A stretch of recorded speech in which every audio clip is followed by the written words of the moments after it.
Në këtë edicion do të ndiqni. Mbi 50 raste të raportimit të dhunës në familje brenda 5 muajve në Gjakov.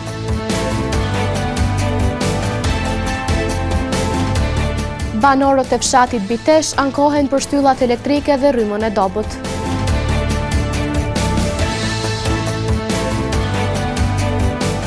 Gjimnazistët e Gjakovës mbajnë ceremoninë e diplomimit. Përshëndetje, po fillojmë edicionin qendror të lajmeve këtu në televizionin Syri. Vetdia për raportimin e rasteve të dhunës në familje është në rritje nga viti në vit. Qamil Gashi, shefi hetimeve në stacionin policor në Gjakov, thotë se në 5 muajt e parë të vitit 2025 janë raportuar 55 raste të dhunës në familje.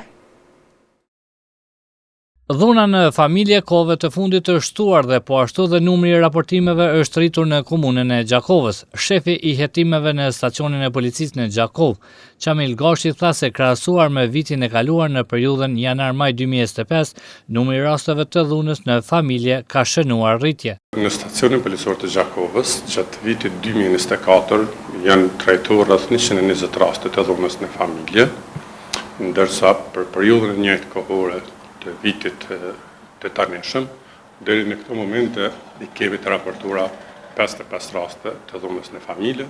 Në krahasim me periudhën e njëjtë të vitit të kaluar, kemi 54 raste kanë qenë vitin e kaluar, i bie një rast më tepër. Gashi tha se vetdia e qytetarëve për të raportuar secilin rast të dhunës është në rritje si një mundësi e mirë për të parandaluar këtë fenomen. Në qytetin e Gjakovës, vetësimi i qytetarëve është mjaftueshëm i lartë për të raportuar rastet të dhunës në familje, ndërsa trajtimi i tyre nga ana e policisë bëhet në mënyrë mjaft profesionale. Prioriteti veçantë i kushtohet viktimave të dhunës në familje. Ne kemi në kuadër të stacionit policor Gjakov dhe kuadër të njësisë që udhëheqën, kemi policë të trajnuar enkas për këto raste. Toger Gashi gjithashtu tha se raportimet e dhunës në familje kryesisht i bëjnë gratë, të cilat rëndom janë viktima të dhunës në familje. Bizneset vazhdojnë të shprehin shqetësimin e tyre për rritjen e energjisë elektrike. Artan Gola thotë se veprimtaria e tij është shumë e lidhur me shpenzueshmërinë të energjisë elektrike, prandaj qëndrueshmëria e biznesit mund të rrezikohet për shkak të rritjes së fundit. Rritja e çmimit të energjisë elektrike po sjell vështirësi serioze te bizneset. Artan Gola thotë se ky vendim është një goditje direkte për punën e tyre të përditshme, pasi të gjitha pajisjet funksionojnë me energji elektrike, nga makinat larëse, tharëset e jo vetëm. Rryma na prek direkt, ne çdo sa ne kena lidhje me rrymë. A dëshish makina funksionojnë me rrymë, hekat, domethënë tia, është në rrymë, larëset, tharëset, këtë janë me rrymë. E na direkt preken për shtajtimin e rrymë. Sa është e mirësor në kjo projekt? Sa është më sot në do na prakin der. Edhe edhe këtë biznes janë prakin, domethënë edhe puna ato vorte që i marr, ai prodhuesi domethënë në rrym. Keset prodhuesi në rrym. Kjo është zinxhiri, domethënë këtë vjen apaj. Me çmime tash 10 vite qëndrojmë njëjtë, por pas këtij vendimi nuk e dim sa mundemi t'i bëjmë ball, shtoi Gola. Me çmimet që kena ndruar çmimet çfarë ditë kena çmimet e njëjta. Domethënë tash se di sa mundemi të ndrojmë ashtu. Sa mundemi bë ball se shtatimi. Zgjidhja u kon me sona shtatu rrymën. Ma mirë, çose po ose që shteti mund të gjetë zgjidhje. Për biznesin sidomos, që na pak ide. Rritja e çmimit të energjisë për bizneset nuk është thjesht një shpenzim më shumë, është një rrezik real për vazhdimsinë e aktivitetit të tyre, qëndrueshmërinë biznesore, por edhe për sigurinë e vendeve të punës që ata ofrojnë. Shtyllat elektrike të vjetruara dhe energjia e dobut janë disa nga problemet e banorëve të fshatit Bitesh i Ulët. Ata thonë se rryma e dobut shumë shpesh ju sjell edhe telashe në anvisri. Në fshatin Bitesh i Ulët, shtyllat elektrike prej druri ndodhen në gjendje të vjetruar. Në shumë raste ato duken të lakuara, duke përbërë rrezik serioz për banorët dhe shtëpitë përreth. Kështu thot Mark Vilaj, banor i fshatit. Probleme sidomos dimnit kemi shumë. Një burë si të bjen, i ranon edhe putën të ilat. Unë jam për jashtë, edhe kem reagu në to sene, na kanë thonë si të kryet asfalti edhe banderat kanë me ardhë. E sot da ditë sen s'kim një për këtë punë. Me shku 100 herë, shko të tjetër, shko atje, Ju baj apel shumë, kush është kompetent për këto sene, sa ma shpejt na bjen mas. Ju lut na. Ky pensionist prej vitesh jeton dhe vepron në Zvicër, madje nuk nguroi të fliste edhe për një dallim interesant në të dy shtetet. Dallimi 200% është në yshi, janë 1000% në thonë. Sa aty, unë jam aty se 50 vjetë. Bare sot fula me njën për 4 muaj ditë, unë i paguj rrymë 180 franga. As 180 euro nuk janë për 4 muaj ditë. E këtu në mujt e paguj 60 ershin. Kjo pa mundshme është. Krahas shtyllave të vjetruara, pensionisti Vilej thot se edhe furnizimin me energjinë elektrike është i dobët dhe i pasigur duke krijuar vështirësi edhe në ambisëri. Rryma shumë e dobët është, shumë e dobët. I krym, po unë jam vetëm, nuk baj shpenzimet mëdha, me konë me krejt familje, shumë e dobët është. Banorët kërkojnë ndërhyrje të menjëhershme nga autoritetet përgjegjëse para se të ndodhë ndonjë fatkeqësi.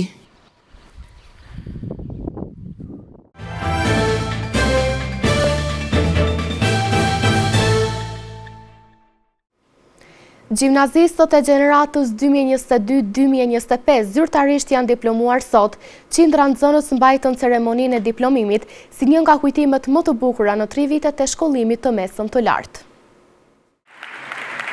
350 maturantë të gjeneratës 2022-2025 të gjimnazit Hajdardushi në Gjakov kanë diplomuar sot zyrtarisht në një ceremoni festive organizuar nga shkolla ku kanë ndjekur mësimet gjatë 3 viteve. Ceremonia e diplomimit u mbajt në sallën e Pallatit të Kulturës Asim Vokshi, duke përmbyllur një kapitull të rëndësishëm në jetën e tyre, të gjithë bashkë të uniformuar me simbolike në ngjyrave që përfaqësojnë mes emocionesh. Maturantët me shumë sukses shënuan përfundimin e arsimit të mesëm të lartë.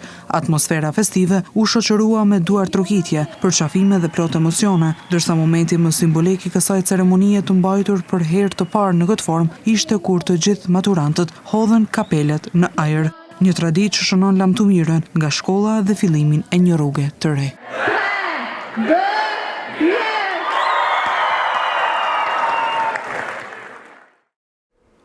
Në secilin cep të qerdhës numër 8 të institucionit parashkollor Ganimet e Tërbeshi, mund të gjesh fëmijë të grup moshës deri në 5 vjeç, të cilët e kalojnë një pjesë të ditës në këto ambiente.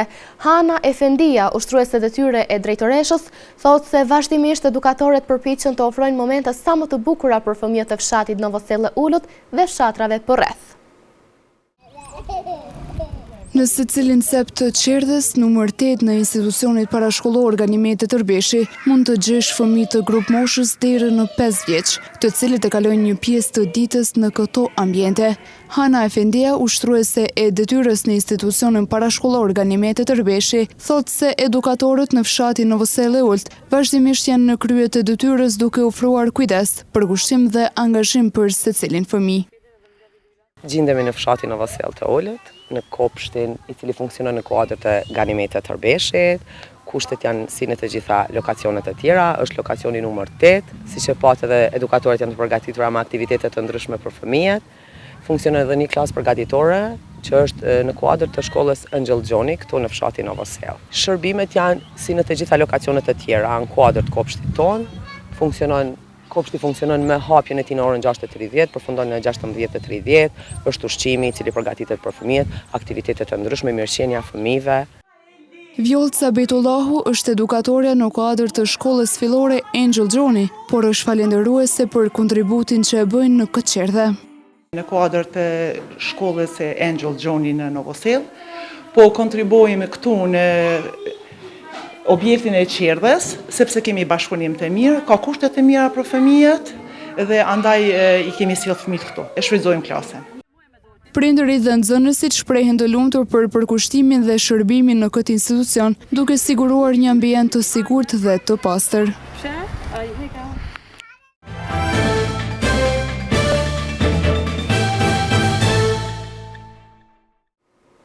Rreth 20.000 copë pula ka në fermën e tij Samuel Prenkaj nga fshati ose Kpash.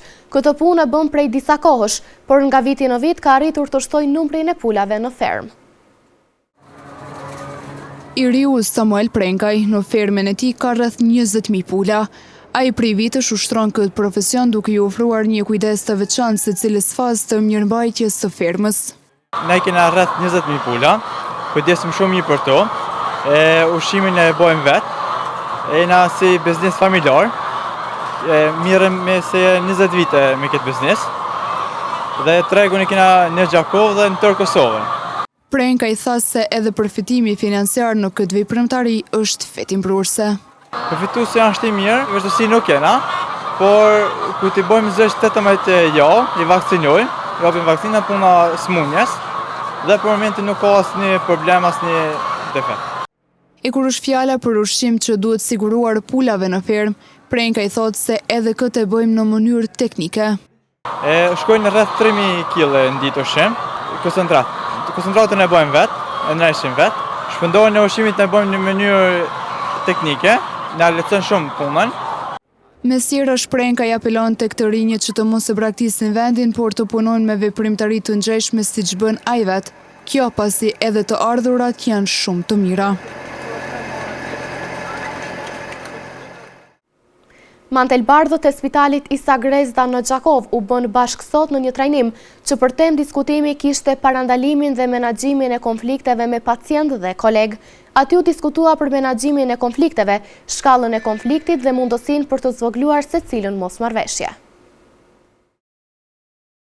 Janë duke marrë leksione për temen parandalimi dhe menaxhimi i konflikteve me pacient dhe koleg në një trajnim të përbashkët mes mjekëve dhe infermierëve nga Spitali Isa Grezda në Gjakov.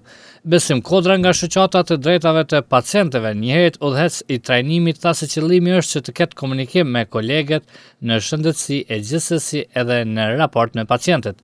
Qëllimi këtyre është me i parandalu ose nëse ndodhen me i menaxhu konfliktet, me, si më thënë, me ndiku në komunikimin e stafit shëndetësor, edhe me ndiku në, si më thënë, në krijimin e klimës pozitive për pacientët edhe për stafin shëndetësor. Sipas Kodrës, ka raste kur shqetësimet e pacientëve nuk mirën parasysh dhe pastaj fillon dhe zhgënjimi dhe mosbesimi ndaj institucioneve shëndetësore private dhe publike. Kryesisht raportimet pakënaqësive të pacientëve ne kemi për gjitha institucionet e Republikës Kosovës, duke përfshirë edhe ato private, pa dallim rëndësie dhe niveli, edhe si më thënë në vazhdimsi jemi me to marr, ankesat për ne vinë si më në mënyrë të vazhdueshme dhe ne i trajtojmë, por rruga në cilën shkon një ankesë dallon varësisht se çfarë po kërkohet në ankesë, kemi të bëjmë me vepra penale, kemi të bëjmë me shkelje disiplinore ose etike, këto përcaktohen në rrugë se ka me lëviz një ankesë në sistem.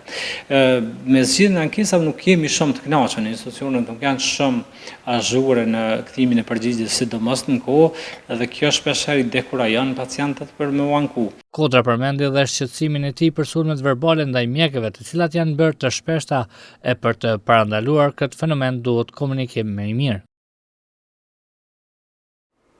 Mbetemi të shëndetësia dhe ju njoftojmë se ka filluar distribuimi i insulinave për muajin maj. Nga Drejtoria e Shëndetësisë thonë se sasia është e mjaftueshme për të gjithë insulinmarrësit, ndërsa sigurimin e dozës së përcaktuar mund ta marrin çdo ditë punën në barnatoren qendrore në CKMF në Gjakov. Në vazhdim të ndjekim parashikimin e motit për ditët në vijim. Dita e sotme është karakterizuar nga mot me diell e vranësira, me temperatura që kanë lëvizur nga 12 deri në 24 gradë Celsius.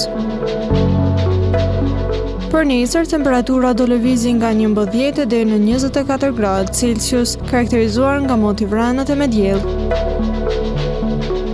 E shtuna do të karakterizohet nga moti vranët e me reshje shiu, me temperatura që do variojnë nga 10 deri në 18 gradë Celsius. Të dielën pritet të mbizotrojë moti vranët e me reshje shiu, me temperatura që do lëvizin nga 9 deri në 17 gradë Celsius. Moti vranët e me reshje shiu pritet të mbizotrojë edhe të hënën, me temperatura që do variojnë nga 10 deri në 21 gradë Celsius. Edhe të martën pritet të mbizotrojë moti vranët e me reshje shiu, me temperaturë minimale 12 gradë, ndërsa maksimalja pritet të jetë 22 gradë Celsius. 12 deri në 23 gradë Celsius pritet të jenë temperatura gjatë së mërkurës, karakterizuar nga moti ndryshueshëm.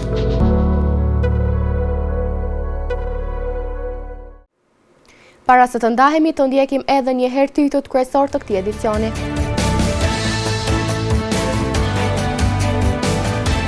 Mbi 50 raste të raportimit të dhunës në familje brenda 5 muajve në Gjakov.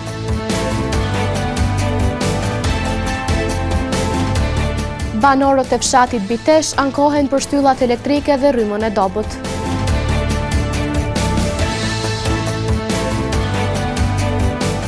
Gjimnazistët e Gjakovës mbajnë ceremoninë e diplomimit.